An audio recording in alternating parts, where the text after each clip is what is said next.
Ahojte, zdravím. Tak dlho som sa neprihlásil, tak rozhodol som, že spravím nejaké video, neviem či zaujímavé alebo prospešné. No ako vidíte, je tu všade sneh, je zima. Nie je síce moc nejak veľká zima, môže byť okolo 0, 1 stupňa pod nulou. A ako vidíte, som na nabíjacej stanice ZSE Drive na nové otvorenej, takže nabíjanie v novembri zadarmo.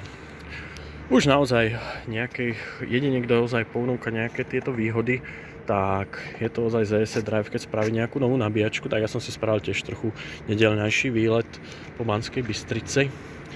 A prečo to nevyužiť? No a keď som tu, tak ako vidíte, mám 96 kW, nabíja sa to ešte 29 kW. Som tu 3/4 hodinu, nabil som 68 kW. Ako cez zimu je to 150 kW charger, naozaj, a mal som úplne skoro nejakých 6-7% baterky.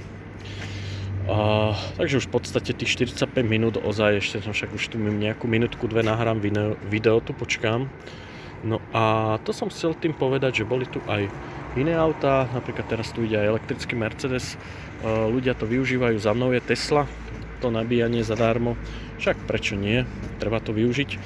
No ale to som chcel povedať, bol tu Volkswagen ID3 a jak bola zima, ten tu bol 50 minút a som mu to takto čekol, pozeral na ten displej a mu to nabilo 35 kW za 50 minút. Ja som bol až normálne, že čože, ako extrémne pomalý výkon. Naozaj, kebyže je to asi rýchlejší supercharger, tak už mám nabité, kebyže to je nejaká tá 200, 250, podľa mňa tých 180 kW by ten Ioniq dosiahol. Takto tých 150 kW tiež naozaj dosiahol doplna, potom už tých 80% je to logické, to nabíjanie prázdne, pomalé.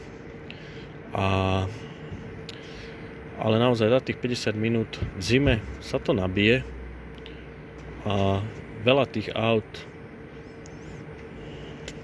a naozaj takto cez zimu aj po 3/4 hodine máte nabité auto do 3/4 alebo tak, no je to naozaj, je to rozdiel pri tom cestovaní, takže za mňa Hyundai naozaj skvelé, dobré, naozaj jedno z aut na trhu, ktoré fakt naozaj ponúka to najrýchlejšie nabíjanie, 97%, ako vidíte, no 46 minút, 47, za chvíľu končím. Takže tak.